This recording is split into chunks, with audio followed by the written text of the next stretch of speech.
जय माँ ब्रह्मचारिणी, ब्रह्मा को दिया ज्ञान। नवरात्रि के दूसरे दिन सारी करती ध्यान। शिव को पाने के लिए किया है तप भारी।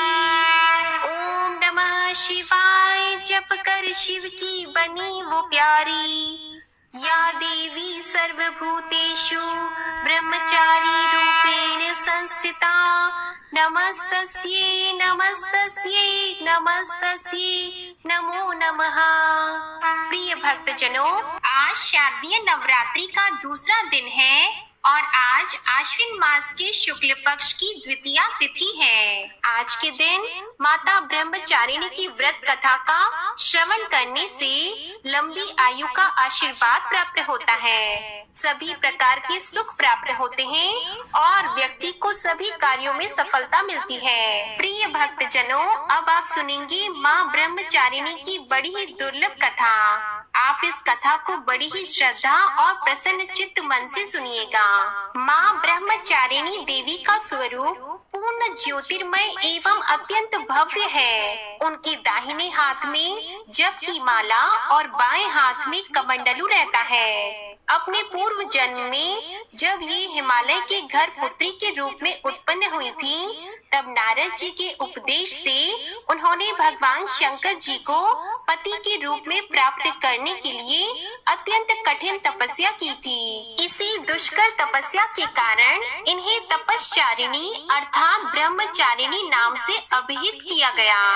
1000 वर्ष उन्होंने केवल फल मूल खाकर व्यतीत किए और 100 वर्षों तक केवल शाक पर निर्वाह किया था। कुछ दिनों तक कठिन उपवास रखते हुए देवी ने खुले आकाश के नीचे वर्षा और धूप के भयानक कष्ट सहे। इस कठिन तपस्या के बाद 3000 वर्षों तक केवल जमीन पर टूटकर गिरे हुए बेल पत्रों को खाकर वे भगवान शिव की आराधना करती रहीं। इसके बाद उन्होंने सूखे बेल पत्रों को भी खाना छोड़ दिया और कई हजार वर्षों तक वे निर्जल और निराहार तपस्या करती रहीं। पत्तों को भी खाना छोड़ देने के कारण उनका एक नाम अर्पणा भी पड़ गया। कई हजार वर्षों की इस कठिन तपस्या के कारण ब्रह्मचारिणी देवी का शरीर एकदम क्षीण हो गया। उनकी यह दशा देखकर उनकी माता मैना अत्यंत दुखी हुई और उन्होंने उन्हें इस कठिन तपस्या से विरक्त करने के लिए आवाज दी, ओ माँ। तब से देवी ब्रह्मचारिणी का एक नाम उमा भी पड़ गया। उनकी इस तपस्या से तीनों लोकों में हाहाकार मच गया।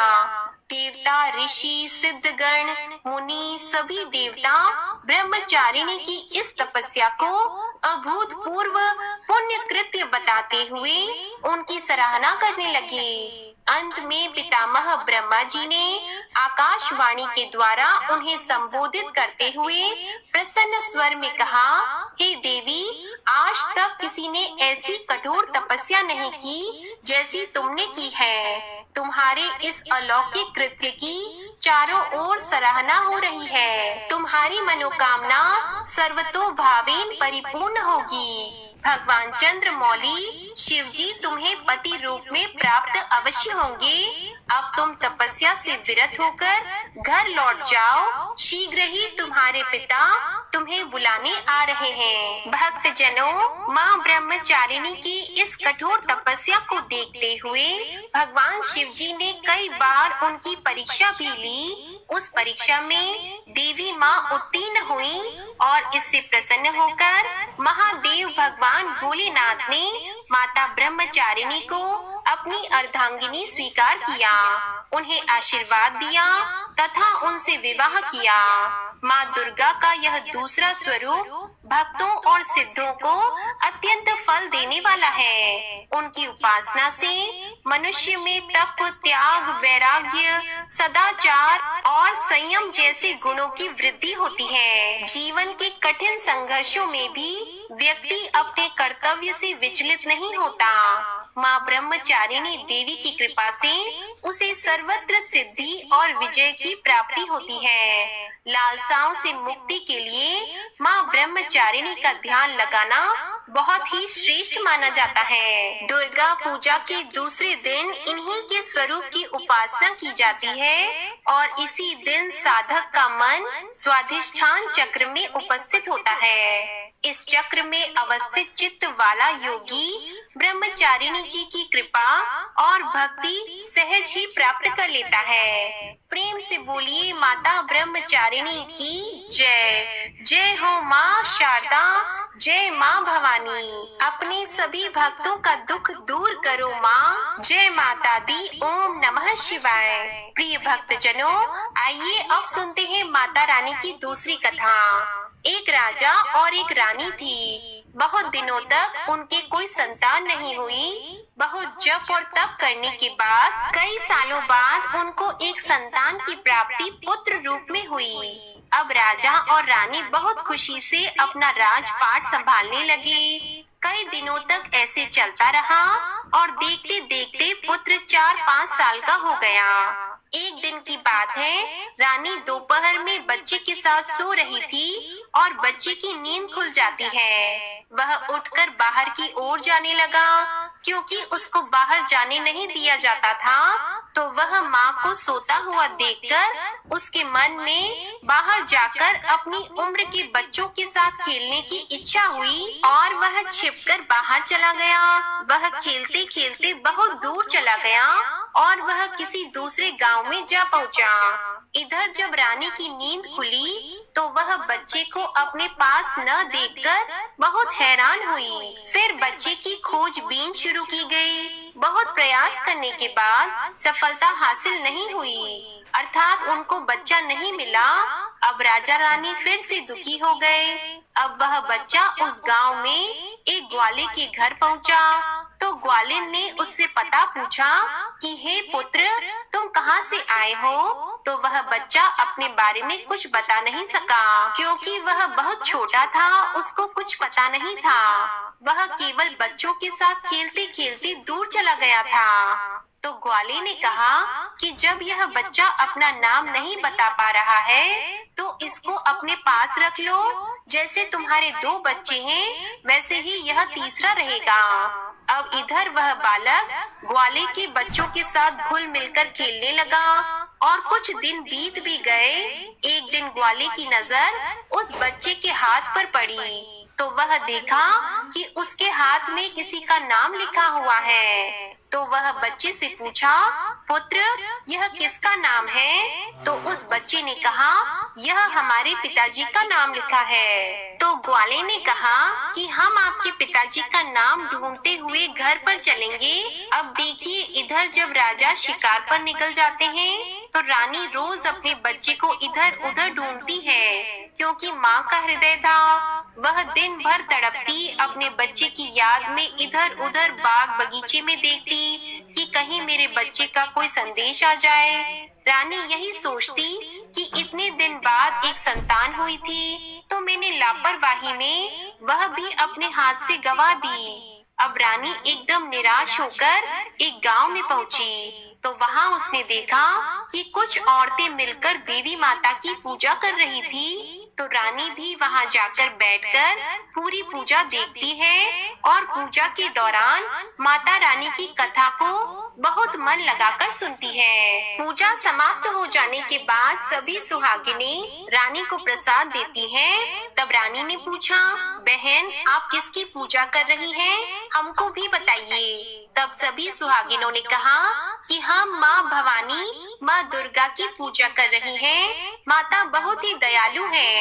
ये अपने भक्तों के संकट को क्षण मात्र में दूर कर देती है। बस ध्यान लगाने वाली बात है। तब तक आपकी मनोकामनाएं तुरंत ही पूरी हो जाती हैं। जब आपकी मनोकामनाएं पूरी हो जाएं, तो आप तुरंत माँ देवी की पूजा करिए और उनकी पूजा को कभी टालना नहीं चाहिए। तो रानी ने अपने मन में सोचा कि अगर माँ भवानी, माँ दुर्गा ने हमारा बच्चा सकुशल वापस हमारे घर पहुँचा दिया, तो हम भी इसी तरह से सभी सुहागिनों के साथ माता रानी की पूजा करेंगी। उधर रानी का ये मन्नत मांगना हुआ और इधर ग्वाला बच्चे को लेकर उसके पिता की तलाश में निकल पड़ा।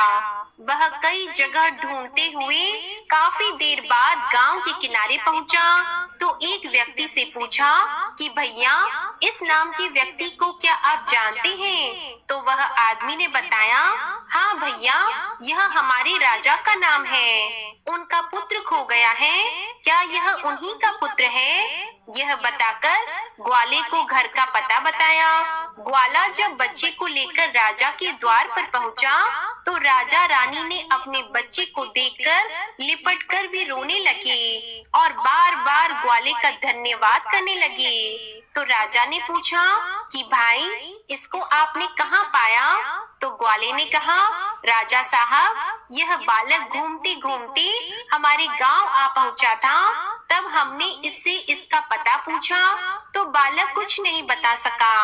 एक दिन खेलते खेलते जब मेरी नजर इसके हाथ पर गई तो उसका नाम लिखा हुआ था और उसी नाम के सहारे हमने इसको आप तक पहुंचाया है। प्रिय भक्तजनों, रानी की खुशी की सीमा नहीं थी। रानी ने राजा से कहा कि ग्वाले को खूब धन दौलत देकर विदा कीजिए, लेकिन ग्वाले ने कुछ भी नहीं लिया और कहा, जितनी खुशी आपको है आपका पुत्र पाकर, उतनी खुशी मुझे भी है कि मैंने आपकी धरोहर को आप तक पहुंचाया है। अंत में राजा ने ग्वाले को धन देकर विदा किया। अब रानी को यह तुरंत याद आ गया कि वह माता रानी की मन्नत मांगी थी, उनकी पूजा करने का और नवरात्रि का व्रत करने का। तो रानी ने राजा से कहा, हमने माँ दुर्गा का मन्नत मांगा है, हमें नवरात्रि का व्रत करना है।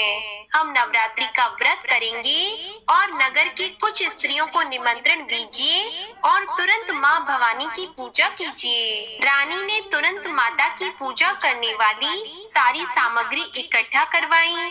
माता रानी की पूजा की सारी व्यवस्था की गई। सभी सुहागिनों ने मिलकर माता रानी की विधिवत पूजा की और माँ भवानी दुर्गा माता का गीत गाया। जिन सुहागिनों को माता रानी की कथा आती थी, उन्होंने माता रानी की कथा सुनाई और फिर अंत में सभी सुहागिनों ने मिलकर माता रानी की आरती की और उनसे प्रार्थना की कि हे माँ, जिस तरह आपने हमारे संकट को दूर किया है, ऐसे ही जो आपको याद करें, आप उनके भी संकट को तुरंत दूर करना।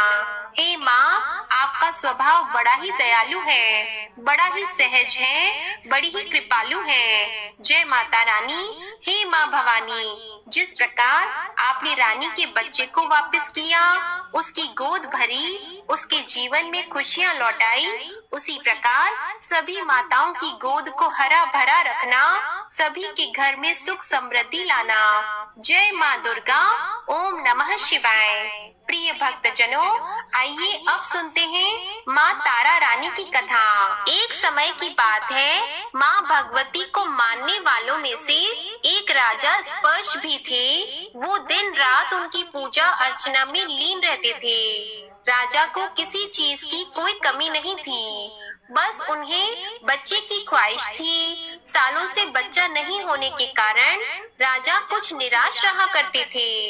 एक दिन राजा की भक्ति से खुश होकर माँ भगवती ने सपने में आकर उसे 2 बेटी होने का वरदान दिया। आशीर्वाद मिलने के कुछ समय बाद राजा के घर एक बेटी पैदा हुई। बेटी पैदा होने की खुशी में राजा ने सबको दावत दी और बेटी की कुंडली बनवाने के लिए पंडितों को बुलवाया। सबने राजा से एक ही बात कही कि यह साक्षात देवी का रूप है, जहाँ भी इसके कदम पड़ेंगे वहाँ खुशियाँ ही खुशियाँ होंगी। यह भगवती देवी की भक्त होगी। इतना सब कहकर पंडितों ने लड़की का नाम तारा रख दिया। कुछ समय के बाद मंगलवार के दिन राजा के घर एक और बेटी पैदा हुई। ज्योतिषियों ने उसकी भी कुंडली बनाई और उदास हो गए। राजा ने जब उनकी उदासी का कारण पूछा तो ज्योतिषियों ने बताया कि ये लड़की आपके जीवन में खूब सारा दुख लेकर आएगी। राजा ने ज्योतिषों से पूछा कि आखिर मैंने ऐसे कौन से खराब कर्म किए थे कि इसने मेरे घर जन्म लिया है। ज्योतिषियों ने बताया कि आपकी दोनों बेटियां राजा इंद्र की अप्सराएं हुआ करती थी। इनमें से बड़ी बहन का नाम तारा और छोटी का नाम रुकमन था। एक दिन ये दोनों मिलकर धरती की सैर करने के लिए गए। दोनों ने ही वहां पहुंचकर एकादशी के दिन का व्रत रखा।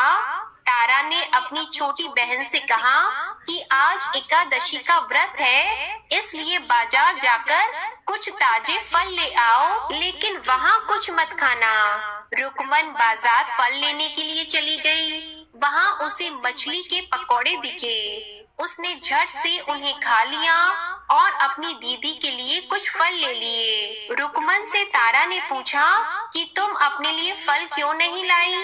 तो उसने जवाब दिया कि वो मछली के पकौड़े खाकर आई है। तारा ने गुस्से में कहा कि तुम पापिन हो, एकादशी के दिन तुमने मछली खा ली। ऐसे खराब कर्म के लिए मैं तुम्हें छिपकली बनने का श्राप देती हूँ। अब उसी जंगल में तारा की बहन छिपकली बनकर रहने लगी। वहाँ एक जाने माने ऋषि गुरु गोरख भी अपने कुछ शिष्यों के साथ रहते थे। उनके शिष्यों में से एक बहुत ही घमंडी था।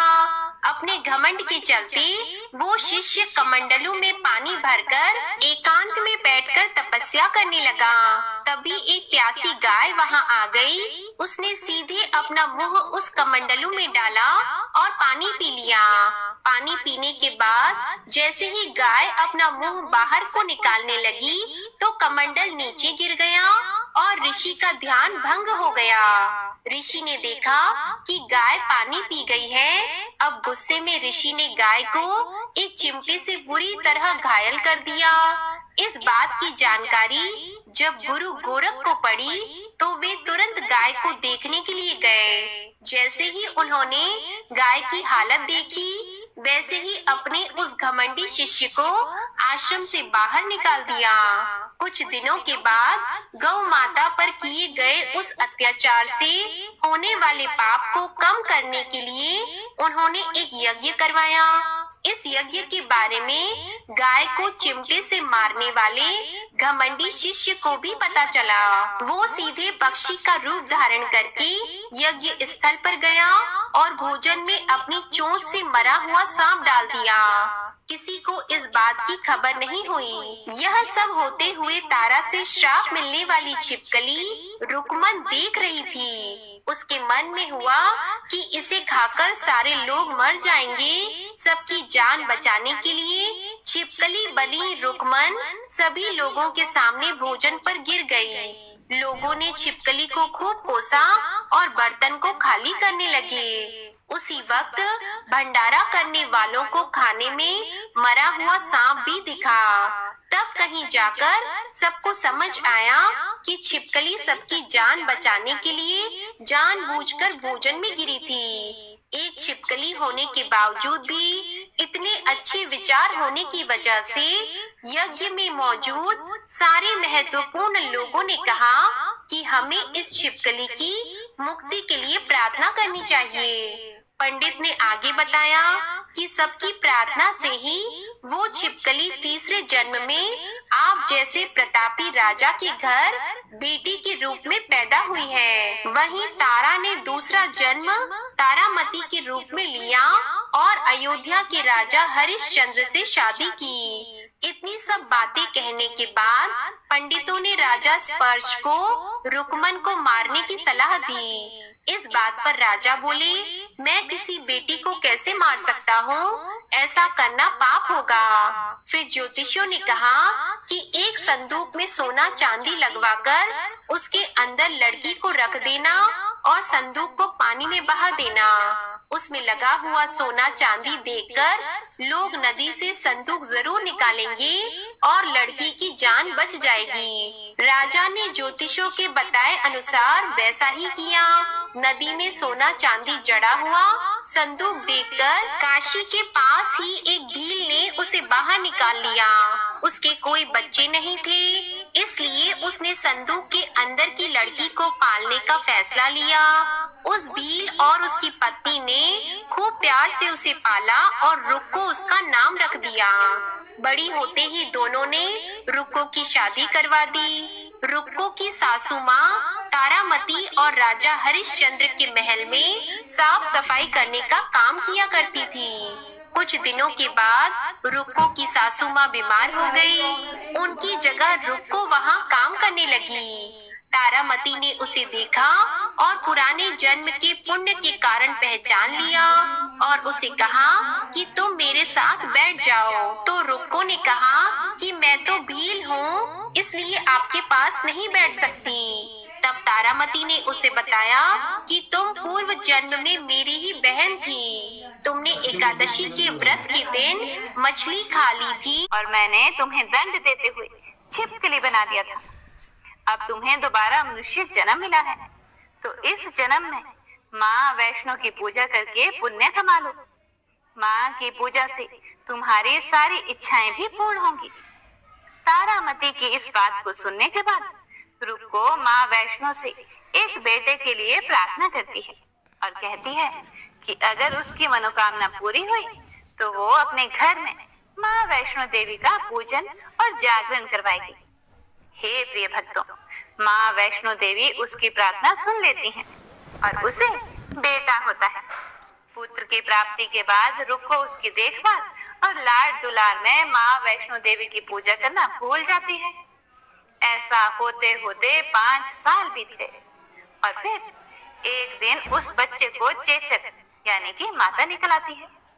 बच्चे की ऐसी स्थिति देखकर परेशान रुक्को अपने पिछले जन्म की बहन तारामती के घर जाकर उन्हें इस समस्या के बारे में बताती है। तब तारामती ने पूछा कि तुमने माँ वैष्णो देवी की पूजा अर्चना में कोई गलती तो नहीं की? फिर रुक्को को याद आता है कि उसने तो माँ वैष्णो देवी का जागरण कराने का प्रण लिया था। ये बात याद आते ही रुक्को को काफी पछतावा हुआ और मन में माँ से कहा कि बच्चे के ठीक होते ही वो अपने घर में जागरण करवाएगी। अगले ही दिन उसका बेटा पूरी तरह से ठीक हो गया।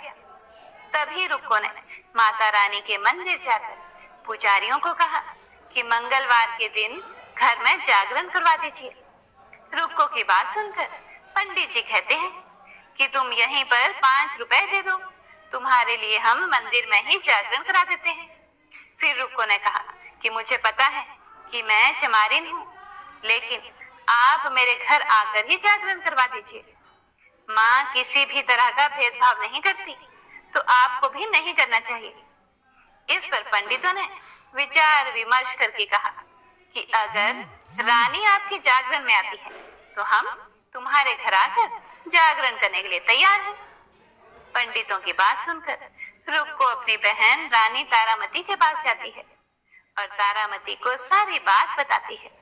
रुक्को की बातें सुनकर तारामती जागरण में जाने के लिए तैयार हो जाती है।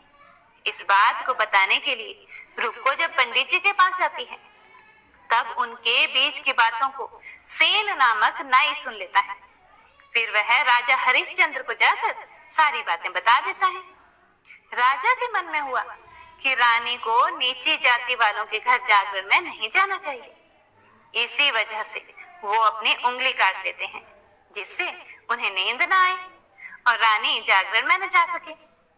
जब जागरण का समय होता है, तब भी राजा को जागते हुए देखकर रानी मन ही मन माँ वैष्णो देवी से प्रार्थना करती है कि महाराज को नींद आ जाए ताकि मैं जागरण में जा सकूं। रानी की प्रार्थना के कुछ ही देर बाद राजा को नींद आ जाती है। फिर रानी तारामती रोशनदान में रस्सी बांधकर महल से नीचे आकर रुक्को के घर चली जाती है। इसी जल्दबाजी में रास्ते में ही रानी का रेशमी रुमाल और एक पांव की पायल गिर जाती है। इधर कुछ ही समय के बाद राजा हरिश्चंद्र की नींद टूट जाती है।